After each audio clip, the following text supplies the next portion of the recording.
Selamat pagi adik-adik semua. Semoga semua sehat-sehat. Adik-adik, jangan lupa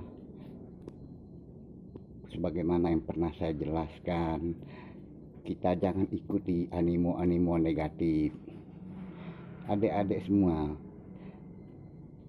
sebagaimana yang saya uraikan kemarin, juga sebagaimana yang saya berikan contohnya kemarin. Pada konten sebelumnya saya uraikan bahwa untuk bisnis, untuk usaha, kita jangan terfokus karena ada modal atau tidak adanya modal. Kita jangan terfokus bahwa kita bukan keluarga orang kaya, kita bukan anak orang kaya. Jangan. Kita jangan terfokus bahwa kita bukan anak saudagar, bukan keluarga saudagar. Jangan. Semua animo itu adalah animo-animo negatif dan kita jangan ikuti animo negatif. Adik-adik, kemarin telah saya contohkan bahwa ada seorang perempuan sukses yang dengan modal sangat minim pada kala itu, sangat minim.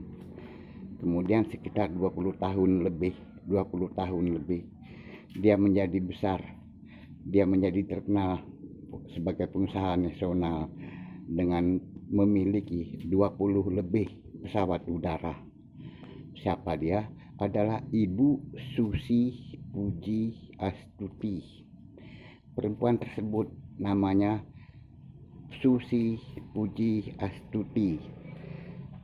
Banyak sekali usaha-usaha yang dia geluti, banyak sekali usaha-usahanya. Beliau telah memiliki lebih daripada 20 pesawat udara sebagai bisnis transportasinya. Begitulah saya ambilkan contoh yang positif yang bisa adik pegang. Kemudian beliau juga sudah dikenal di tingkat nasional maupun internasional. Nah, dari sana adik-adik bisa memegang apabila kita berusaha. Caranya bagaimana? Pertama sekali adik tentukan rencana adik. Rencana adik mau buka usaha apa? Mau buka dagang apa? Mau melaksanakan bisnis apa? Itu adik tentu sendiri. Kemudian cara melihatnya, usaha bisnis itu adik perbandingkan bagaimana caranya, bagaimana tentang keadaannya, bagaimana keadaan di sekitarnya, bagaimana suasana persaingannya. Nah, setelah adik tentukan, adik tata kalau modal saya sekitar 100.000, saya tata 10.000 untuk ini, 10.000 untuk itu, 20.000 untuk bagaimananya, 20.000 lagi untuk itu, 10.000 lagi untuk yang ini, 10.000 lagi untuk yang sebelah kanannya, 10.000 lagi untuk yang ke kirinya, dan seterusnya sampai pas terpakai sekitar 90.000. Sedangkan 10.000-nya adalah stok cadangan untuk adik pegang sehari-hari.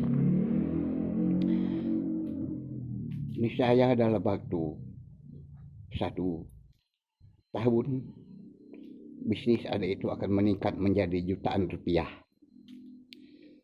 dalam 1 tahun, atau kemungkinan seandainya lamban berkemungkinan 1,5 tahun bisnis adik itu akan meningkat menjadi jutaan rupiah.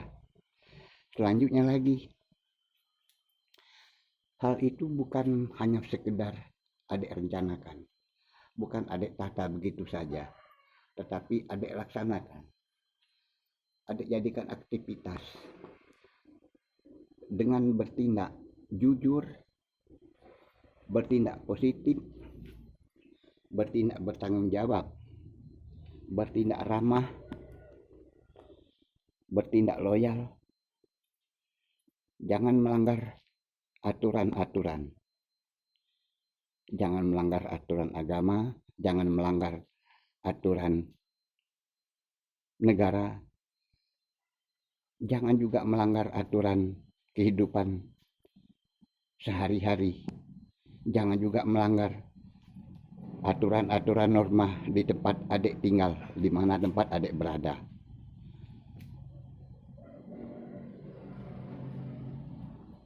Sebab di dalam aturan-aturan itu terkadang ada larangan, ada pantangan. Nah, larangan maupun pantangan, apapun larangannya, apapun pantangannya, di dalam aturan-aturan tersebut jangan adik langgar. Begitu melanggarnya, itu adalah menjadi suatu hambatan, suatu gangguan bagi adik sendiri.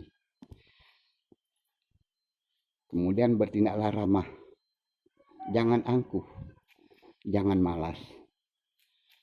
Pertama lagi ada prinsip raja adalah dikuasai oleh pembeli, pelayan adalah dilaksanakan oleh penjual atau kita sebagai pengusaha.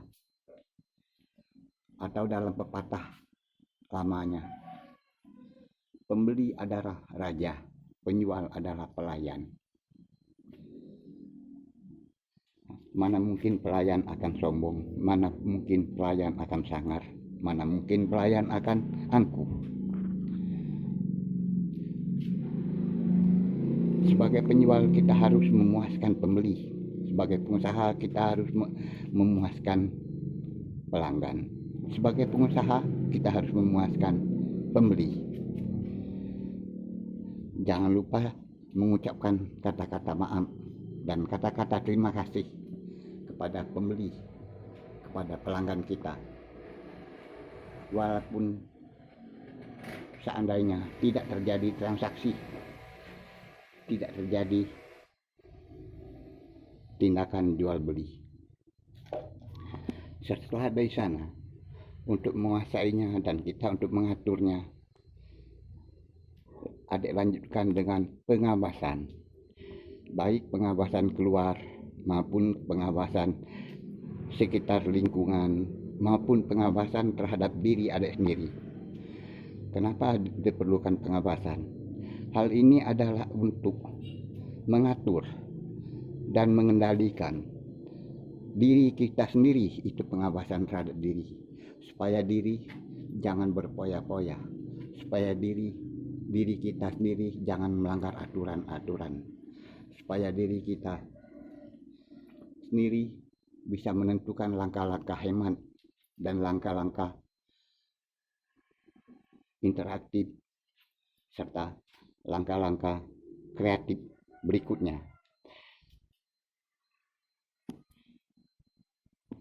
Kemudian pengawasan kepada lingkungan, kita harus memperhatikan apakah aman, ataukah ada gangguan, ataukah ada hambatan, baik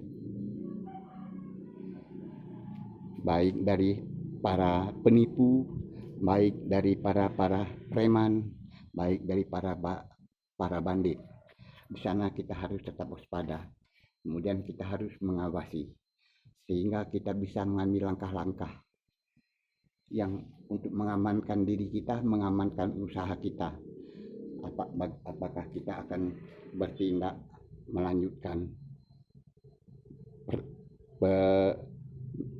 pengamanan diri kita sendiri, ataukah kita akan minta bantuan security, ataukah kita akan minta bantuan kepada pihak kepolisian. Pengawasan terhadap usaha kita harus mengawasinya. Apakah kita meningkat, apakah kita mendapatkan keuntungan, kemudian seberapa tinggi peningkatan kita, kemudian seberapa banyak keuntungan kita, berapa persen kita untung, ataukah kita standar-standar aja, status vakum, ataukah kita menurun mengalami kerugian, maka berapa persen kita rugi? Berapa besar kerugian kita? Ataukah kita mengalami vakum? Berapa lama kita vakum? Apakah 1 minggu? Apakah 2 minggu? Ataukah 3 minggu kita vakum? Ataukah berapa lama kita vakum? Semua itu untuk menjadikan kita menentukan langkah-langkah keesokan harinya, untuk menentukan bagaimana langkah-langkah berikutnya, dan kita jangan sampai tidak mengadakan perubahan kalau kita mengalami kerugian, kalau kita mengalami status vakum, ataupun kalau kita seandainya mengalami kemajuan, keuntungan, tetapi persentasenya akan kita tingkatkan lagi, maka kita dapat melakukan perubahan untuk meningkatkan persentase. Adik-adik sekalian, semoga adik-adik paham dan adik-adik mengerti.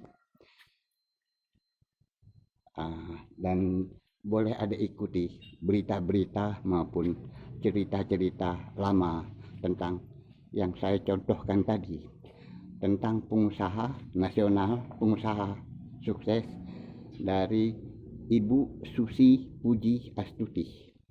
Oh ya, nama usaha transport udara beliau adalah Susi Air. Susi Air itulah usaha transport udara beliau. Dari nama panggilan dia sehari-hari, Susi Puji Astuti. Sedangkan usaha pengolahan ikannya telah dijadikan semacam cabang, masih diolahnya dan meningkat terus menjadi ekspor ikan. Ya, bukan lagi penjual ikan di kampung, tetapi mengekspor ikan. Itulah contoh yang dapat adik bisa lihat di cerita-ceritanya maupun di media lain maupun di media cetak koran atau majalah. Kiranya demikian pagi ini adik-adik. Semoga adik-adik mengerti, semoga adik-adik paham. Sampai jumpa di konten berikutnya. Selamat pagi dan semua sehat-sehat semua. Terima kasih.